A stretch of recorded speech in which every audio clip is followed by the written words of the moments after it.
Right now, missiles are flying in the Middle East. Right. Like a major global shipping lane is under an active blockade, and the price of oil is just violently spiking on trading screens around the world. Oh, yeah, lots of glaring red and green numbers out there today. Exactly. It's this perfect logical example of a cause and effect machine, right?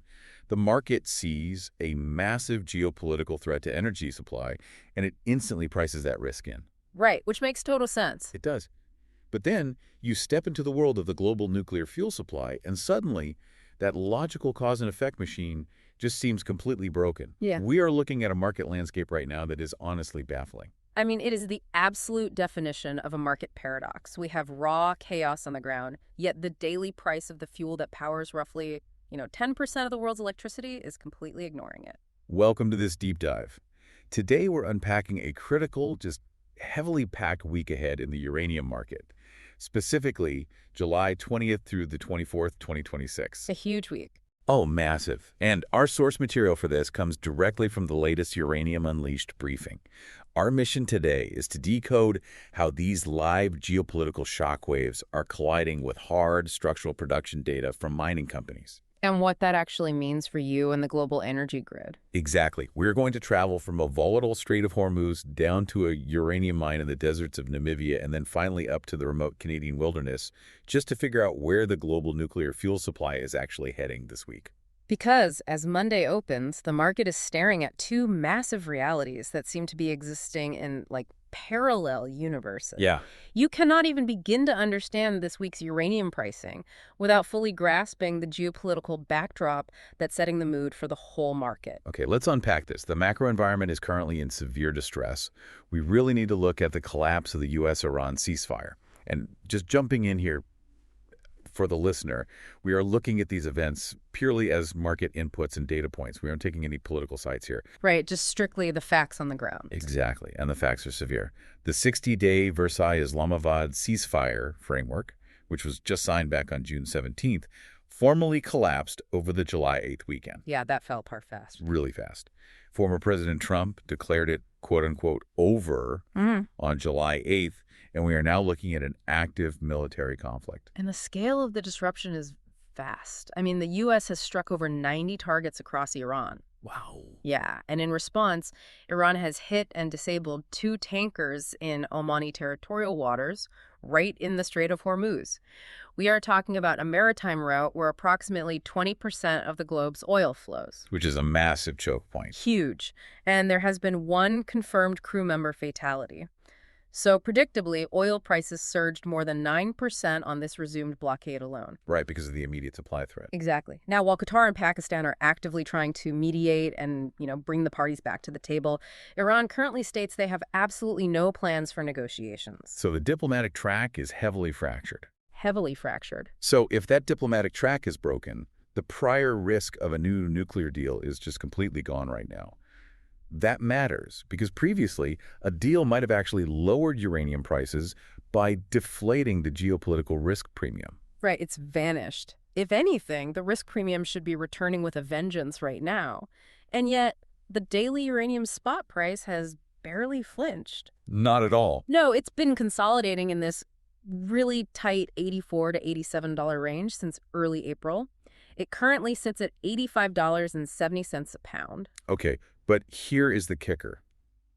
The long-term contract price, what the industry calls the term price, sits stubbornly at $95 a pound. Yep, a massive spread. It really is. The difference between that $85 spot price and the $95 term price, it feels like paying a massive premium for priority shipping because you just don't trust that the regular mail will survive a hurricane. That's a really good way to put it. But why? I mean, why is the long-term price holding a $9 premium if the daily spot market is just ignoring a literal war zone? Well, this raises a really important question about the fundamental psychology of utility buyers. You have to think about how a nuclear power plant actually buys its fuel. Right. They do not buy it day to day like we buy gasoline for our cars. The spot market is for immediate delivery, usually within weeks.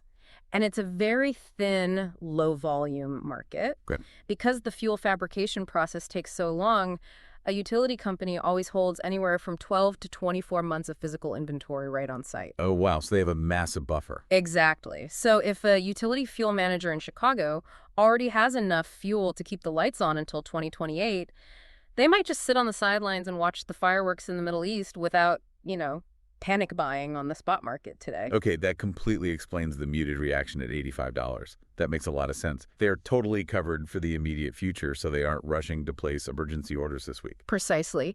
But the term market, that $95 price, that is where utilities buy their fuel for 3, 5, or 10 years out. You do not voluntarily pay $95 a pound in the long-term market if you believe supply is going to be plentiful and secure in the future. Yeah, that makes sense. That $9 premium is the utility company saying, we see the geopolitical chaos, we see the fragility in places like the Middle East and Russia, and we are willing to pay top dollar today to guarantee our reactors absolutely do not go dark in 2030. So they are basically paying for certainty in an uncertain world. Exactly. And that reality provides the perfect bridge from this chaotic geopolitical macro environment to the hard, controllable production data on the calendar this week. Because that fear of instability is driving buyers to seek out safe, predictable jurisdictions. Right, they want stability. If geopolitics sets the mood of fear, it is the companies actually pulling uranium out of the ground in stable regions that set the reality. And that brings us to Wednesday, July 22nd. This is arguably the most consequential structural reading of the month. Wednesday's a big day. Huge. Paladin Energy releases its Q4 fiscal year 2026 report. Okay, so Paladin operates the Langer Heinrich mine down in Namibia. And this is a crucial facility for the global supply chain because it is currently the only major Australian-listed uranium mine in continuous operation. Right. Plus, Namibia is viewed as a very stable mining-friendly jurisdiction. Back in April, Paladin actually upgraded their full-year guidance to between 4.5 and 4.8 million pounds of uranium. And delivering against that upgraded range is the headline number everyone is watching on Wednesday. It proves whether their ramp-up to nameplate capacity is actually on schedule. And just to clarify for the listener, nameplate capacity is the absolute maximum amount of uranium the mine's physical infrastructure was engineered to produce, assuming perfect, uninterrupted conditions. Exactly. And for Langer Heinrich, that number is 6 million pounds a year. Got it. So hitting their upgraded target proves the machinery and the workforce are operating flawlessly. But, the production print, while structurally important, isn't actually the most critical part of Wednesday's event. So, what does this all mean? If producing millions of pounds of uranium isn't the main event, what are investors intensely looking for on that Wednesday morning call? They are looking for India. Huh. Yeah. On July 9th, Australia and India signed an enabling framework for uranium. It is a bilateral government-to-government agreement that legally permits Australian uranium to be sold into the Indian nuclear reactor fleet. Okay. So Paladin's investor call on Wednesday is the very first public chance for management to explicitly address if they have engaged with India's Nuclear Power Corporation or the NPCIL. It sounds like the government policy framework on July 9th was just like the architectural blueprints for a house. Right. What investors actually want to see on Wednesday is if Paladin and India have actually hired the contractors and started pouring the concrete on a commercial contract, like a Tinder match versus actually going on a date. That captures it perfectly. Yeah. A policy framework without commercial contracts is literally just a piece of diplomatic paper. The uranium market needs to see that commercial layer validated. Because the competition is fierce. Yeah.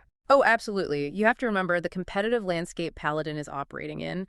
The industry giants have already made their moves to capture the Indian market. Kazatomprom, the state operator in Kazakhstan, they have an existing term agreement with India worth roughly $4 billion. Wow. $4 billion. Yeah. And Cameco, the massive Canadian producer, they signed a $2.6 billion, 22 million pound deal with India back in March of this year. Okay, so the heavyweights are already eating at the table, and the Australian producers are just now getting the invitation to sit down. Exactly. So if Paladin's management even hints at preliminary contact or an MOU with Indian utilities, that completely validates the commercial side of that July 9th deal. And an MOU, or Memorandum of Understanding, is essentially a formal corporate handshake, right? Yes. It isn't a legally binding purchase yet, but it signals serious intent to negotiate a final contract. If they announce an MOU, it would lift not just Paladin, but the entire Australian uranium equity sector materially. It proves the bureaucratic framework is translating into actual pounds being sold. Okay, you brought up the heavyweights, Kazatomprom and Cameco, and we really need to look at what they're doing this week. Because while mid-tiers like Paladin are trying to ink new deals and capture market share, the market giants are actively managing the massive global footprint they already hold. And that leads right into Thursday. Thursday, July 23rd, is a major date for the biggest producer of them all, Kazatomprom. It is their ex-dividend date. Okay. They are paying out 12,292.27 Kazakhstani tenge per share. Let's translate that for the market. The ex-dividend date simply means the cutoff point. Like if you buy the stock on or after Thursday, you don't get this payout. Right, you miss it. And the payout itself represents 75% of their fiscal year 2025 free cash flow.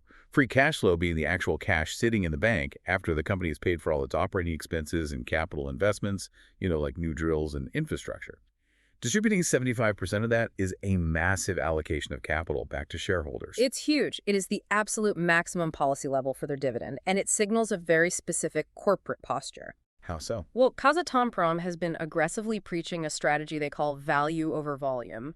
Basically, their philosophy is that they would rather mine fewer pounds of uranium, leave it in the ground, and keep the global spot price high, rather than flood the market with cheap volume and crash the price. That makes sense. So distributing all this cash is supposed to mathematically prove they are disciplined. They are returning the cash to investors rather than spending it to fire up new well fields and overproduce. Here's where it gets really interesting, though. I am looking at their Q1 2026 production data from the sources. They produced 6,144 tons of uranium. Yeah. That was actually a 9% increase year over year. And if their Q2 tracks similarly, they are going to approach the absolute upper bound of their 2026 guidance, which is 27,500 to 29,000 tons. So let me push back on this narrative. They preach value over volume to convince the market they are keeping prices high, but if they are quietly running toward the absolute upper limit of their production guidance, aren't they breaking their own golden rule? Like, is this a genuine structural discipline, or is this just a slick marketing posture? Honestly, that is the multi-billion-dollar question hovering over the entire sector right now. It is exactly why institutional investors are watching the positioning in Kazatomprom so closely this week, ahead of their August 3rd operations update. Because if they are cheating on their own rule. Right.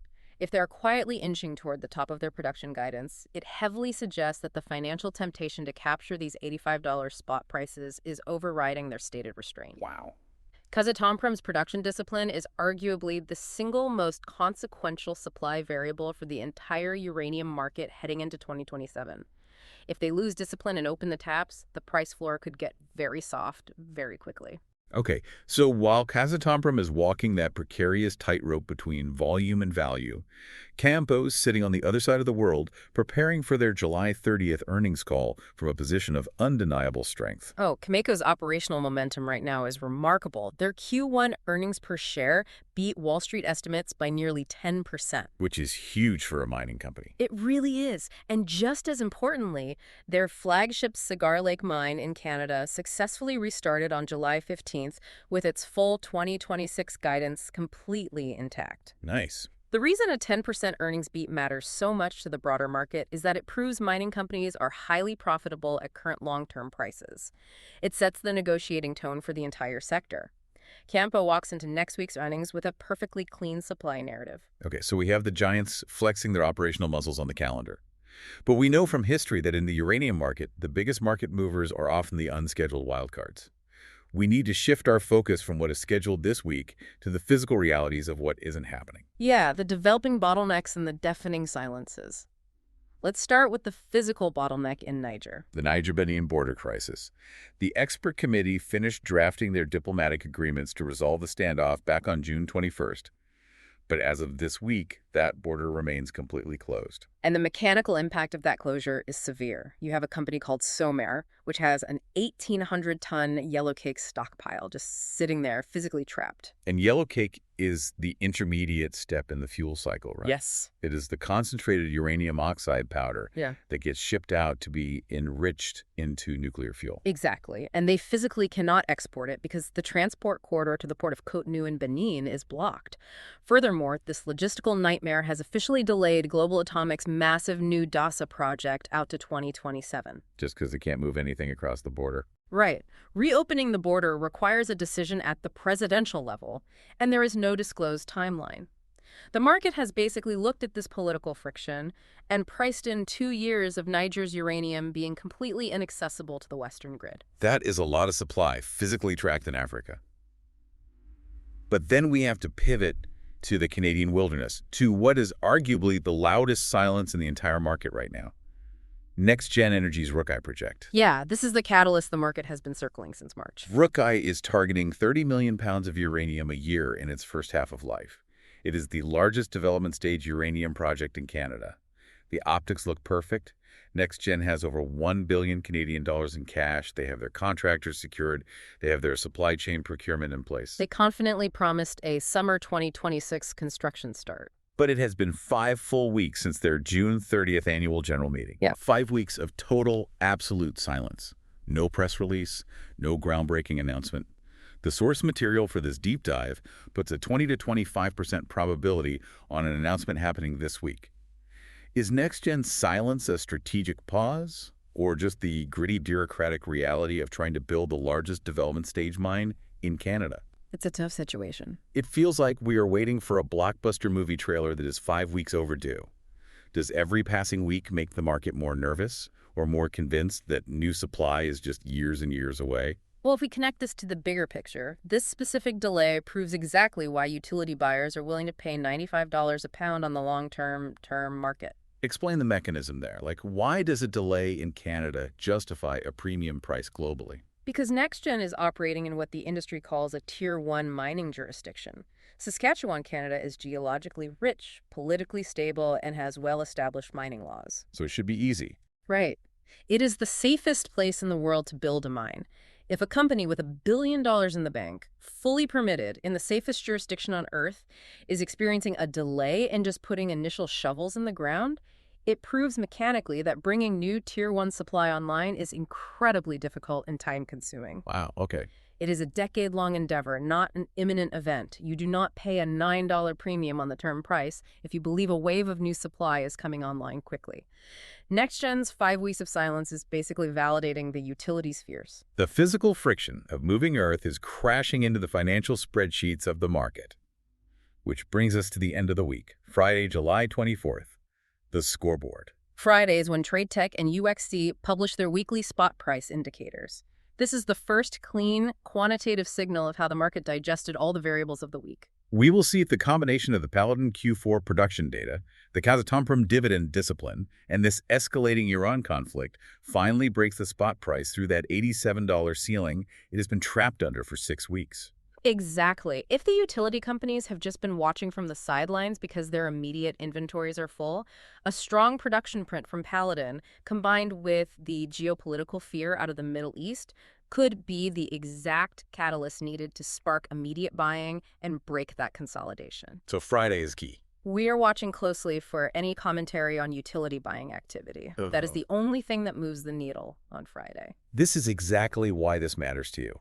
Whether you are actively analyzing these equities, tracking global energy policy, or you are just insanely curious about how the world's infrastructure actually functions this single week, perfectly illustrates how the global energy grid is powered. It really does. You have raw geopolitical chaos in the Strait of Hormuz colliding with quiet corporate discipline in Kazakhstan and physical bottlenecks in Canada, and all of it dictates the reality of the baseline electricity powering the device you are listening to right now. It is a delicate, globally interconnected web, and it only takes one snap thread to change the entire supply forecast. Which leads us to one final, honestly chilling detail from the source material that we haven't discussed yet. Something for you to mull over as the week unfolds. The briefing notes what they call an asymmetric tail event on the geopolitical risk map. It is a low probability, but undeniably a high-impact scenario. The possibility of U.S. or Israeli military strikes directly on Iranian nuclear facilities, specifically the ones at Fordo or Isfahan. Right now, the market is treating the Middle East conflict as geopolitical noise because it hasn't physically touched nuclear infrastructure. Yeah. But if one strategic strike happens, it instantly eliminates a massive diplomatic pipeline for nuclear materials. That's right. Specifically, the source material highlights the highly enriched uranium dilution scenario that was on the table. For context, the delusion scenario is a diplomatic mechanism where highly enriched weapons-grade uranium from Iran is taken, blended down with regular uranium, and burned as standard fuel in commercial civilian reactors. It's kind of genius, really. It is a brilliant mechanism because it removes a weapons threat from the board while simultaneously adding much-needed supply to the global civilian energy grid. But if a military strike targets those facilities, that diplomatic supply valve vanishes instantly. The spot price wouldn't just creep up a few dollars. It would violently spike on a hard, immediate supply disruption narrative. It would be instantaneous. We started this deep dive talking about the cause and effect machine. We expect markets to be clean and logical. But if a single strike thousands of miles away can instantly incinerate a diplomatic fuel pipeline and redraw the entire global nuclear fuel supply chain, you have to ask yourself, how fundamentally fragile is this baseline energy grid we all just assume will always be there? It is a profound vulnerability, and it is a question that even $95 a pound doesn't completely answer.